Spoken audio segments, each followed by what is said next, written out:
Scent Podcast. Hey everybody, this is Matthew from Scent, and I'm back with another Scent Spotlight, the show that is trying to highlight the best creators on and around the Scent platform. Today I'm really excited to bring you all a talk that I had with the video artist, collagist, and overall just beautiful soul, Lucidhouse. Lucidhouse came to my attention through a series of Analogue to Digital Collages, and we talked all about his varied background and career, working a bunch of odd jobs, touring around Europe for 8 years, doing what sounds to me like amazing live digital work on tours with DJs and in various clubs. We talk about, of course, his recent series and works of art, from Loopbomb to Analogue to Digital Collages. And we talk about the creation process, what it's like to actually put together an analog collage and the significance behind that. I really enjoyed my conversation with Lucidhouse, and I hope you all will too.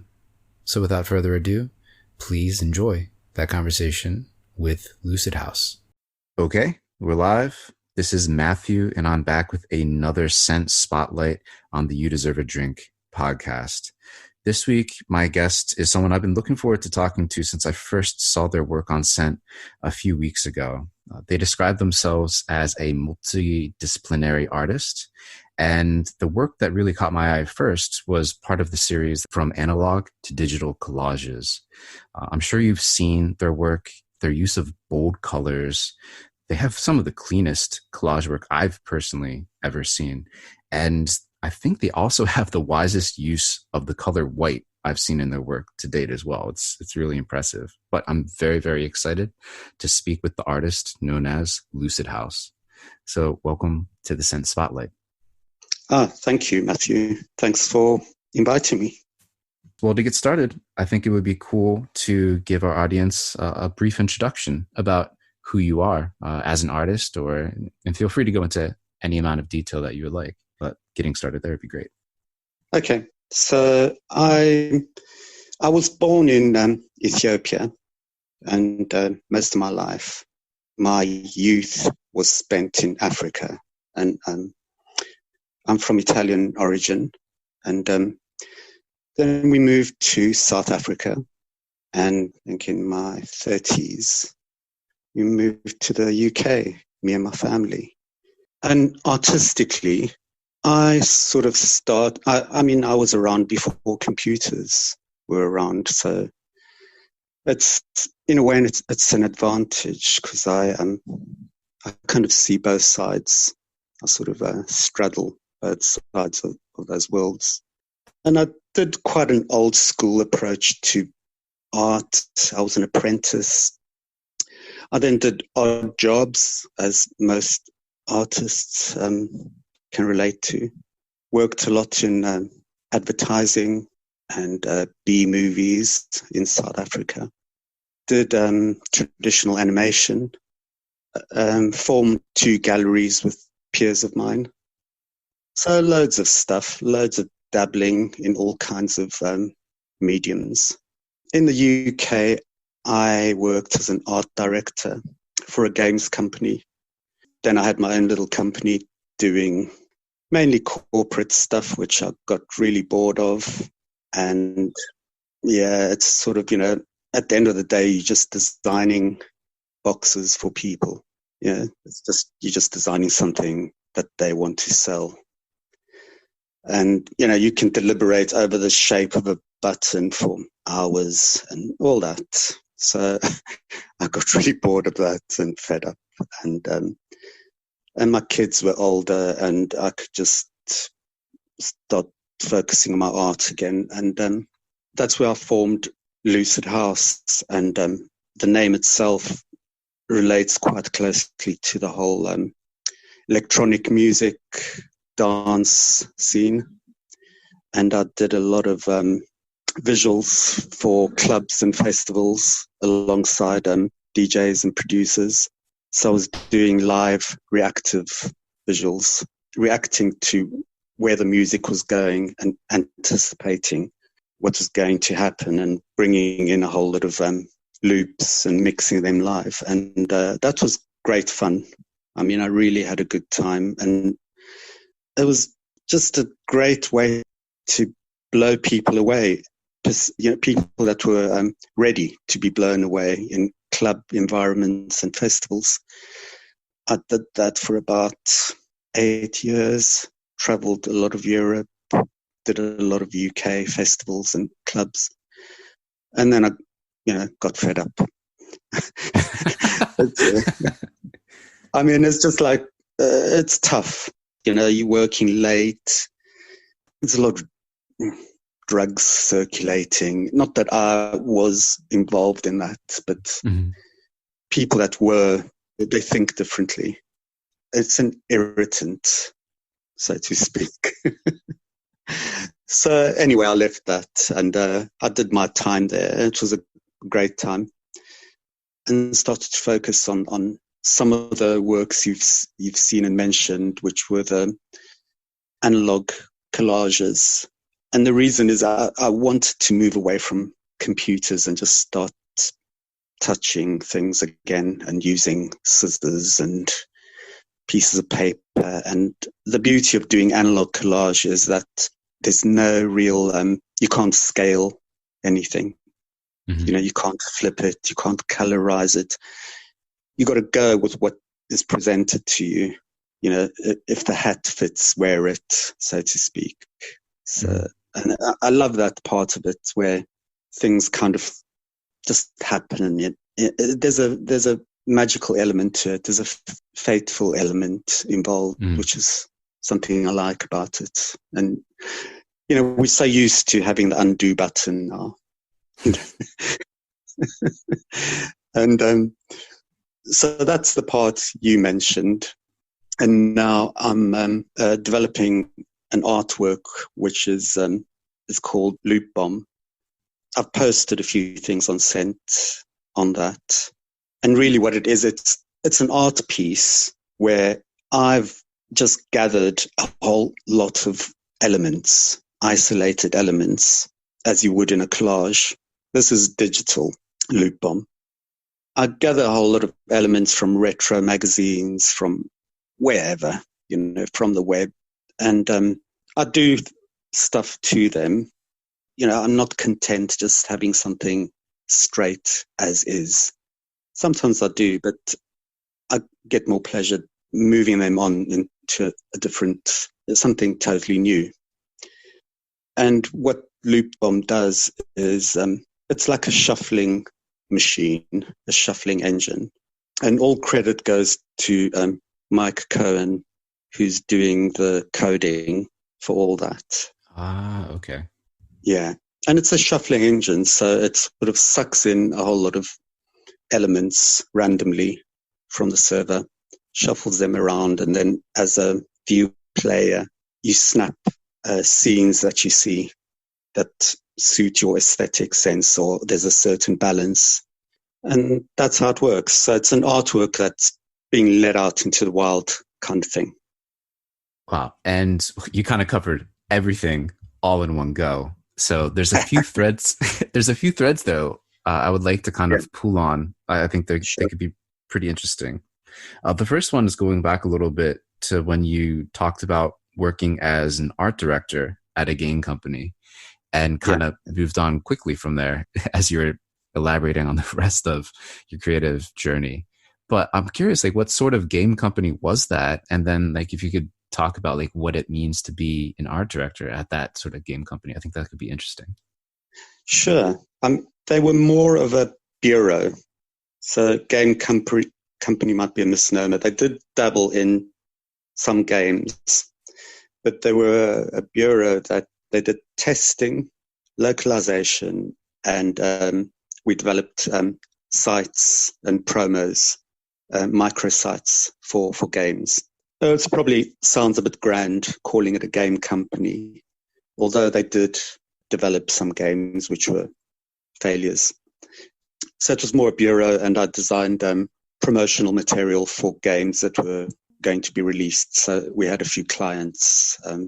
We worked for Sony and I can't remember all the names, in some French games company, etc. Mm-hmm. And in terms of an art director, I mean, you lead by example, really. I mean, I was hands-on. I also directed how interaction would work in these micro sites and promos. It was great working in a team.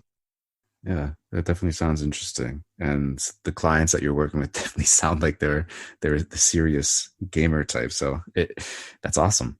And well, Yeah. as I was looking into your body of work, not just on Scent, but of course through your Instagrams like Lucidhouse and Lucidbomb, and then on your Tumblr, which you definitely seem to have had for over a decade, which is crazy. That's when I made the connection between your handle Lucid House and the house music scene that you had been involved in. And first of all, it reminds me in a totally different way, but reminds me just how perfect it is with another user on Scent, Trippy Yogi, who's also doing, like, this is totally a separate aside, but we have this weekly virtual meetup in CryptoVoxels called the Whip Meetup. And before we have like the speakers come out on stage and give their work in progress updates, we have Trippy Yogi do a set, and he also does the visuals for this on top of the music that someone else puts together for him. But it's just like this whole amazing experience. And as soon as I saw your work on Tumblr, I'm like, oh my god, we have another fellow kindred spirit. Yeah. Oh, that's great. Yeah, I should. I need to join you guys on one of those. That would be great. I mean, I was in the fairly early days of. I mean, they called it VJing, which I don't really like the name. Yeah, I saw myself more as a video artist doing live reactive visuals. You know, which is a hard one to abbreviate, but. Yeah, but VJ I just hated that. It just sounds, I don't know, sounds like a disease or something. I don't know. It just sounds bad. It sounds too MTV for some reason. It doesn't do Yeah, the yeah, artistic part justice. yeah, exactly. And I mean, and to be fair, a lot of people that were under that group were really doing light shows where, you know, myself and a few others were doing much more emotive, figurative stories.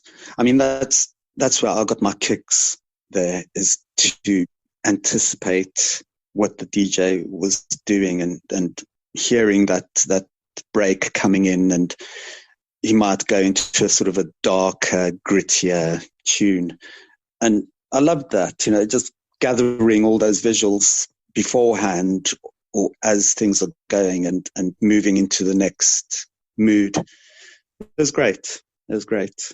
It's probably, with computers, it's quite, for a long time, it's been really hard to get that feedback as an artist. I mean, for example, when you're painting, you're getting a direct feedback. I think with computers, also because it's the screen and the way it is, it's a harder process to get that direct feedback. But I found that it really happened doing these live visuals. It was so instantaneous and direct. That's why I say I got my kicks out of that. The way that you're describing it almost sounds a bit like improvisational, a bit jazz-like. And It is. was each session like that where you were on stage? And I mean, I'm wondering if you could just break down like what sort of kit you had, how you actually put the visual elements together with the sound, and like, were you just hearing the music for the first time on the spot every time? Or, I mean, it just sounds incredible to me, actually, the way you described it. Yeah, no, it was for the first time. I mean, because I was doing residencies in Barcelona, so I got to know certain DJs that performed there fairly often, and you sort of know their styles, that, you know, they might be more bright or gritty, etc. But it's more mood. So, and also, you know, some of them might use a lot of voice, etc. So and how I prepared shows usually was beforehand. Obviously, I had a lot of loops that I'd gathered, so video loops, and they would, they would span from within 3-second long loops to maybe a 20-second long loop. And I used a piece of software called Resolume, where you put in your libraries and your banks, and you got tabs where you can call up different libraries. So you'd have your funky tab and your more visual, figurative tabs, your gritty, dark, electro, all kinds of tabs. But selecting them, you call up a whole library of loops that relate to those moods. And that's how you do it live. You call up those moods, and then you've got 3 layers where you can mix your loops that are spinning away, and you use your 3 layers as masks, background, foreground, etc. And you just spin away and mix away live. And there's, you can add effects. Everything is totally live. That's the beauty of it, really. And a lot of that stuff wasn't, I think I never did a pre-prepared or scripted set. Everyone's busy in that world. So the DJ rocks up, I rock up, we shake hands and go, all right, yeah, see you at the end of the set. That's so badass. I just have to say that is so cool to hear it described like that. Again, I only got a small taste with what was shared on Tumblr. I can only imagine what it was like during these events. That's so cool. No, it was great. But saying that, there's very scripted sets as well. Some producers would have their own visual person that travels with them. And they would have very scripted, very tight set. But that wasn't me. For sure. And then, the next question is kind of like a more abstract question, but I know you have a large body of work, and I'm curious, like when you look back at your work, maybe as a whole or maybe individual pieces, are there any particular works that you see yourself more or less reflected in? I'm always curious to get like the kind of self-reflective take on the artistic process. When you look back, it's like, oh, I can see that facet of my personality or something like that. I'm wondering if that's the case for you in any of your works. Yeah, that's an interesting question. I don't know if it's a blessing or a curse, but I do get bored very quickly with certain mediums or looks. I suppose saying that, there might be certain pieces, individual pieces, that I resonate quite strongly with. There's a cycle, a loop, feedback with those particular pieces. But as a whole, I wouldn't say a body of work or a phase that I've been through, but individual pieces. Yeah, it makes sense for me with individual pieces. Just pieces that have sort of appeared and blown me away. And blown you away in what sort of aspect or regard? They kind of had a magnetic thing about them, and they just happened in that sense. And pieces that haven't become stale for me. Oh, there we go. Yeah. So although maybe in the grand scheme of things, you do tend to, in your words, get fed up with some styles or some, I mean, working in certain places, right? But these pieces in particular are that magical spot where you just keep looking back and you're able to see them fresh and not get tired of them. Well, I appreciate that. Yeah. My next question is segueing into crypto art. Obviously on Scent, there's a pretty large presence of crypto artists, and then more generally folks in the NFT space and crypto space. I'm curious because in your profile, you label yourself as a cryptocurrency freak. So Yeah, that's right. how did you find the crypto space in general? And then, I mean, obviously you're listed on several crypto art marketplaces. Like, what was your journey into crypto art, and what's your experience been? Well, started with Bitcoin, and that was the gateway crypto drug. um, and that was fairly early on. I mean, I didn't know it was early. Yeah, I thought it was late, but it was actually really early on. I got really obsessed with Bitcoin. Just, reading a lot and listening to a lot of stuff.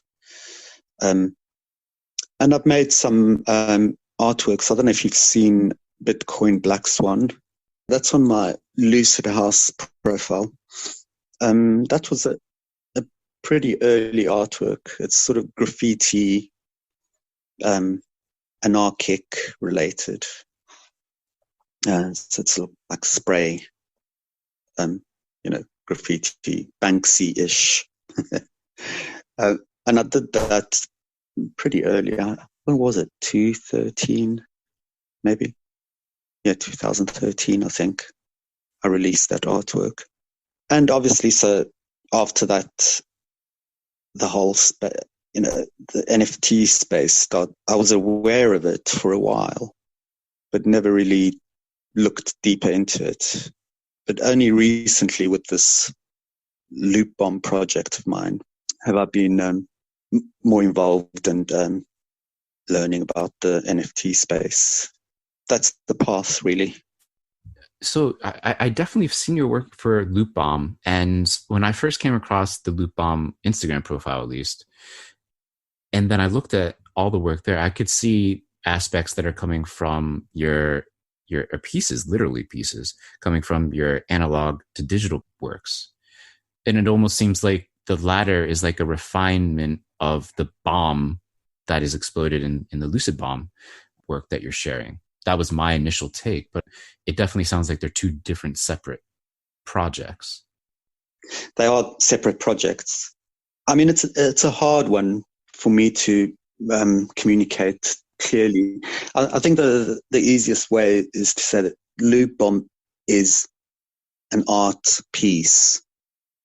It's an artwork that just lives, right? It just lives and it's out there in the wild. And what this little engine is churning out is just, thing I've got no control. The only control I have is what I feed it. Mm-hmm. So it's almost like the analogy of a kitchen with stocked with like really great spices and good ingredients, the best ingredients you can source, Mm-hmm. so to speak. If a kitchen is stocked up like that, you're going to get the results are going to be pretty good. So that's my objective, is just to source the best stuff I can. And then the little engine will just churn out all kinds of surprises. And that's quite exciting for me. It's also the aspect of not being, as an artist, there's always a danger where you're too obvious and too contrived. But the beauty with the Loopbomb engine is that it doesn't think, right? So whatever it grabs and shuffles around, it hasn't deliberated, hasn't made some clever story about these pieces. It just grabs them, shuffles them around. And obviously the player or the user, their part in that is that they would see a split second of something and try and snap it. So they would have their aesthetic balance, hand-eye coordination, etc. So there's a game element, and it would try and snap something they've seen. And, sometimes they'll miss it. Sometimes they'll snap something unexpected. So it's really exciting to see what's going to happen there. Mm-hmm. There's elements there that remind me of your improvisational, like live visual art. Just kind of, you have all the ingredients there, and then it just, boom, it kind of all comes out in this glorious way. And I mean, to my perspective, it seems to be, obviously there's threads related with your analog to digital collage series, but your analog to digital collage series is obviously more restrained. It seems very focused and hyper intentional. Yeah. And I'm just wondering if you can talk about like the process that goes into the analog to digital collage series pieces that you end up creating, as a contrast to what you described with Loopbomb. Sure. Again, as you say, there's a relation, and this is almost Loopbomb is going towards a place that's gathered a lot of my work, and it's almost like a logical conclusion. But with the analog to digital pieces, what I did was obviously, just go through a whole lot of stuff, just cut out a whole lot of stuff and start chucking things on the table, on the work surface. And then things start resonating, and something starts. I never had a preconceived idea, but saying that, as something starts emerging, then an idea also starts emerging within me. That becomes intentional. Mm-hmm. You know what I mean? So what I want to maybe communicate loosely with a certain piece becomes much more intentional and precise. I don't know what the words you used, but you got it spot on in that sense. They're much more sort of engineered, so to speak. Some are looser, some aren't, but the process was really chucking things around. And then once I got into that mood of something happening there, I took photographs and moved them about, took photographs, added, took away. And also I lifted each piece of paper with backing so that there's a shadow and a 3D sense to them. So each piece went through quite a lot of iterations, taking away and adding and totally chucking away some elements and putting them in until kind of got to a place. Yeah, those pieces, just the depth and the precision and all those little details that you mentioned. I've been a big fan of another collagist, Miss Al Simpson, and yeah, her work is really defined by her aggressive mark making on her pieces. And it's this beautiful, glorious, like graffiti, America, 80s nostalgia, kind of like culture bomb. And your lines are just, I've never seen anything so clean, like in the outlines of the pieces that you choose. It's really incredible. Like I look so hard, and it's hard to know if it's actually been cut out or if it's just like digital. It's really incredible. I'm staring at it as we speak right now. Cheers. Well, I think the clue is when you zoom in, you can see they cut out, and I want that to be there. I want, and it is because I worked a lot on computers, and then as I said earlier on, is when I decided to get into the touchy-feely part of creating, that I brought a bit of that cleanness in computer graphics to these collages. So there's it's straddling those worlds really. And then the full circle is that when they are just purely digital works now, because the physical collages don't exist. All the pieces are in boxes and envelopes, so the actual physical ones are not intact, so to speak. Well, you've been super generous with your time and your explanations up until now, so I want to thank you for that. But before we sign off, I just want to ask you: is there any of your sites or any of your work that you think people should be looking at, or do you want to kind of seed people's expectations with maybe a future project that's going to drop sometime soon, and the site that they should be paying attention if they want to follow you? Thanks, Matthew. If people want to see some of my old Lucidhouse videos, there's I've got a whole lot on Vimeo. So if you just type in Lucidhouse in Vimeo, you should find some. But they're quite low quality. It's been a while, so it was fairly early days. So it's not super sharp, 4K. They're a bit old school in that sense. And next, obviously, is Loopbomb, which should be live like any day, really. But I'm not going to make a date because, people know how things go in coding, and something seemingly simple is quite complex, really, at the end of the day. But that Loopbomb should be dropping soon. So keep your ears to the ground. Will do. And well, Lucidhouse, thank you so much again for talking with me. It was an absolute pleasure to hear your journey and dig into some of your more recent works. So thank you very much, and keep creating. Thank you, Matthew. Hey everybody, it's Matthew again, and I really hope you enjoyed my conversation with Lucidhouse as much as I did recording it.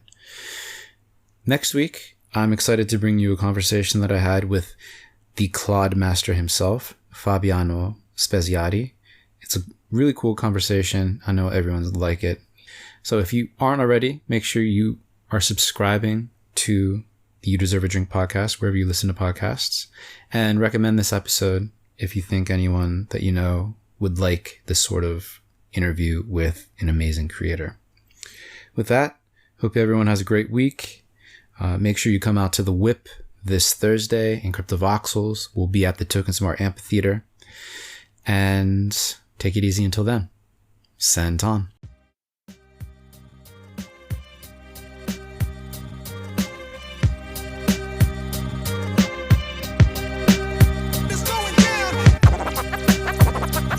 Podcast.